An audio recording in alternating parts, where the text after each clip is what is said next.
This is the 7th session in our 21-day fasting journey, and very welcome. In this session, we're going to look a little bit deeper at addictions and why they keep us bound. Now, as we read in Isaiah 58, we've seen that fasting is to set the oppressed free, to break every yoke. And the yokes that the enemy puts on us, normally that keeps us bound, so that we can't experience spiritual breakthroughs, or we can't experience God in his fullness, and because there's things that keep us back and bound.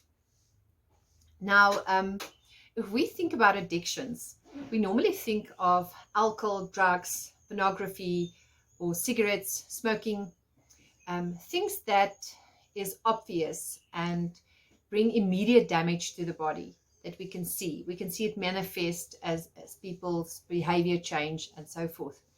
But there's also other addictions that I want to bring to the light that you might not have thought about.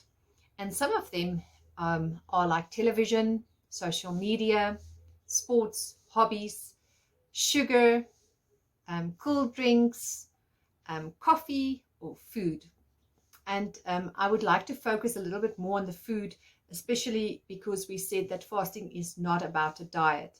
But if you are addicted to food, then you need some kind of diet. But we'll talk about that a bit later. Now, and there's nothing wrong with sports or hobbies or watching television. It's just when things start to steal your time so that you don't have time with God, then you need to ask yourself, isn't this addiction? Isn't this taking me away from God?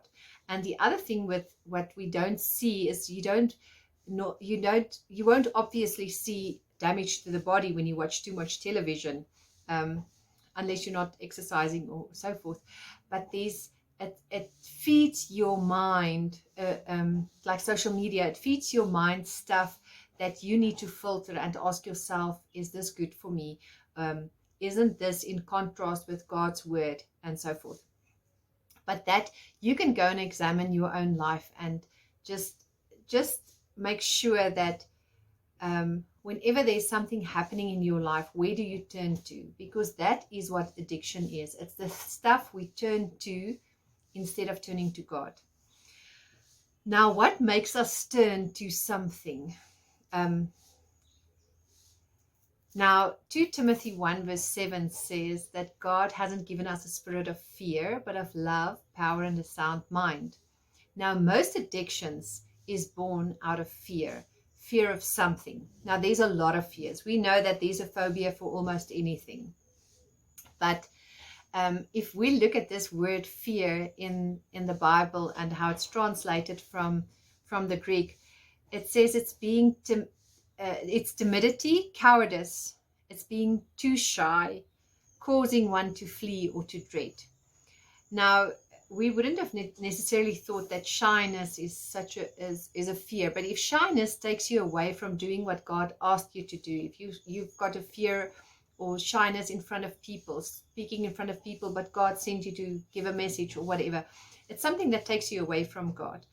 And so what I needed to do in my life is I found that I'm addicted to food and coffee, and I turned to these things, but only in certain situations. So the Lord one day told me to go and examine what is it that makes me turn towards that. Because if let's say I've got financial stress or whatever, I can make a plan and I can work through it, and I can make a plan and you solve it. So food wouldn't necessarily be the crutch that I run to in that circumstances. But in other circumstances, like let's say in relationships where there's conflict or rejection or something, that would make me turn towards it. So if you would go and examine your life and see exactly where does this fear come from that makes me run to this, or what is the emotion that I experience that makes me smoke or makes me want to have a cool drink or perhaps a drink, or what is the emotion I'm trying to escape from when I just go and lie in front of the television, and I'll lie there for the whole day because sometimes I don't want to face whatever I need to face. And God said he didn't give us the spirit. He didn't give us the spirit of fear. He gave us something else. Now, I don't want to go too far into this scripture, because I first of all want us to discuss the solutions in the next one. But I want you to really examine your heart and find out in your life, where do you turn to? Because there's nothing wrong with having sports or hobbies. That's not what I'm saying. But if the hobby and the sports are taking up so much of my time that I run away from things, like I know of people that they would rather go to sports than solve their family conflict. So instead of having this conflict, I would rather go and exercise, or get on my bike and go cycle, or whatever. So really ask yourself, what is the things that I'm running away from? What is the things I dread or fear? Because we sometimes think of the phobias and the larger fears, but there's smaller fears. What are people going to think if I do this or if I do that? And fear, like I'm so afraid to go to this or that function because perhaps they will reject me. They haven't rejected you at all, and there's no evidence that they will, but you decided to just skip that because you are afraid of that. And how many times have we not participated in certain areas of our lives where God needed us to be, or places he wanted us to go to, and we couldn't do that because we were so stuck in this fear that haven't even happened yet. And that's where the enemy wants to keep us bound, is in this fear. Now, in the next session, we are going to look at the solution. What did God give us? He gave us love, power, and a sound mind.